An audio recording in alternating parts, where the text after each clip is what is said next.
Good morning, Philippines.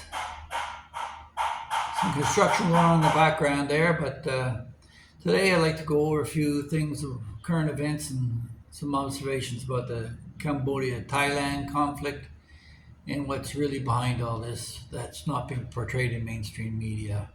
Even a lot of the social media guys are getting it wrong. So I spent 5 years in Thailand and been here in the Philippines and Southeast Asia for the last 15 years. So watch to the end and let me know in the comment section what you really think.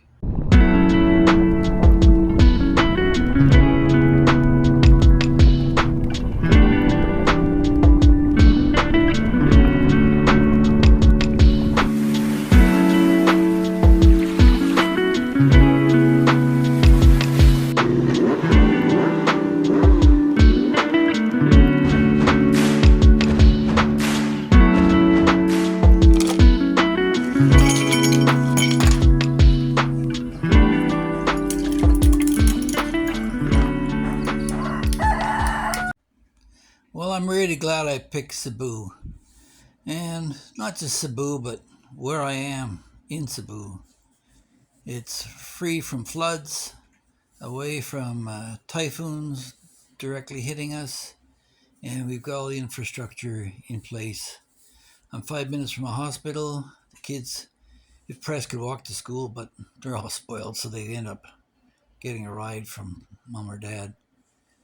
We've got all the facilities here: tennis courts, basketball nets, swimming pools, the works, and some great views off the top of the building. But that's not what this video is about. This video is about right now uh, Southeast Asia and what's going on here. We just got news that the uh, Russian coastline received an 8.7 magnitude earthquake, which will bring a tsunami across the Pacific Ocean. But we're going to escape any large scale damage here, as it'll more likely hit Hawaii and the west coast of California. As for what's going on in Thailand and Cambodia, a lot of people are getting this all wrong. The Khmer people are a war loving people. And if anybody's seen the killing fields of Cambodia, know that they seem to have a death wish upon their own people. And this has been fueled by Chinese intervention. The Chinese are heavily involved in Cambodia. They've invested billions of dollars into the Cambodian economy and have taken over in large part Sihanoukville on the southern coast and made it a deep water port and have huge investments in infrastructure there. It's the Chinese that are promoting this war. Cambodia is largely underfunded and has one of the most sparse populations in Southeast Asia, simply because between the bombings of the Americans during the Vietnam and Cambodian conflict and the rise of Pol Pot and the Khmer Rouge and the civil wars that went on there that massacred a lot of people, it left Cambodia handicapped. But the Chinese are shipping weapons there, and Thailand, meanwhile, has a huge advantage in terms of military power. But Thailand is not the aggressor. Thailand, in large part, is defensive by nature, and that's the reason why it was the only area that really has never been taken over during all the colonial conquests in Southeast Asia. Cambodia has. In fact, Vietnam came in and took over for a few years and administered the country, and only recently passed the country back to the Cambodian people. So don't be fooled by any of the propaganda that's going on about Cambodia being so lily white and all this. No, they're as guilty as sin.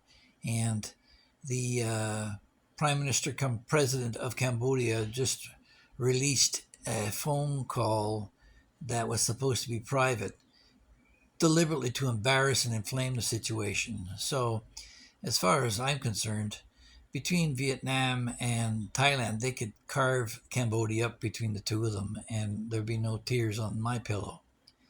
The other thing, too, I wanted to point out, too, is one of the downfalls of living and working in Southeast Asia, specifically the Philippines, is that it's a situation of one step forward, two steps back. You'll constantly find any job that you undertake here is going to take you a lot longer with repairs afterwards because there is no planning or forethought. And an attitude basically, well, that's good enough for me, it's good enough for you. So I just want to leave that there when you think about building in the Philippines and where you decide to locate. But here we are in the center of it all and enjoying life here in the Philippines.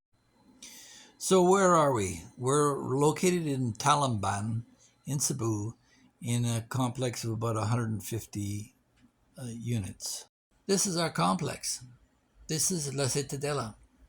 Bone dry. Oh, we'll get rain, but you see it's relatively clean relative to the rest of the world. And our maintenance fees are 1,000 pesos a month, which is like $25 Canadian, maybe 20 bucks American. And the water bill runs around 200 or 300 pesos on average. So it doesn't cost us a whole lot to live here. And it's great for family life. There's kids all over the place. This is a middle class Philippine neighborhood. But despite two gates, security guards, security cameras, and the barbed wire fence on the top, you're still going to hobnob and mingle with the disadvantaged here. We've got an in-house convenience shop here, and the kids all stop here for ice cream, and if you need your dog food or provisions, it's available. In terms of maintenance, you're going to find that it's not really a big thing here in the Philippines.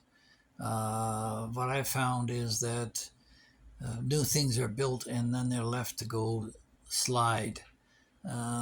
Things end up breaking down simply because they weren't maintained. And we've had that recent experience with our own pool pump, and our pumps in the for the domestic water, they too have been compromised simply because of any lack of maintenance. We've got two gates, and this is the second gate, and we've got the protections that you're likely going to want if you decide to live here in Cebu. That's my son Bo doing the rounds on a skateboard. Please don't forget to hit that like button. That doesn't mean that we don't get earthquakes. We store water from the well in this tower, and the swimming pool is behind this hedge here. If you decide to come to Cittadella to visit, we've got pretty much anything that you're going to need. There's a clubhouse adjoined to the pool that you can rent out for weddings and birthdays. I think the charge is like 600 pesos for the rental. So you've got covered space, 2 floors of it, that you can use for an event. Philippines is not a great place for infrastructure. And that's probably one of the reasons why you'd want to choose living in the big city as opposed to out in the provinces somewhere where if you had an accident or something, you could be hours away before you get to a hospital. You can rent one of these units here. They come up from time to time between 15 and 25,000 pesos on average, which is about 300 to 500 US dollars. And yeah, you're close to pretty much everything you need to be close to. We can go up the coast to see beautiful white sand beaches. And we can go south and catch the whale sharks or some of the waterfalls. It's a nice place to raise a family. So I think that pretty much covers it all. We've had tsunamis, floods, volcanoes. It's all going on here in Southeast Asia. But none of it is happening in Cebu. Here it's like a bastion of safety, and that's probably why it's the centerpiece for all production, manufacturing, and industry in the Philippines, unlike Manila, which is a center of government. So, yeah, most of what you get in North America from the Philippines comes from this area. So if you enjoy this type of stuff and would like to hear more, I encourage you to like, share, and subscribe. I'd like to hit over 2,000 subscribers by the end of the month, if that's possible, for August. So please share with your friends. Thanks for watching.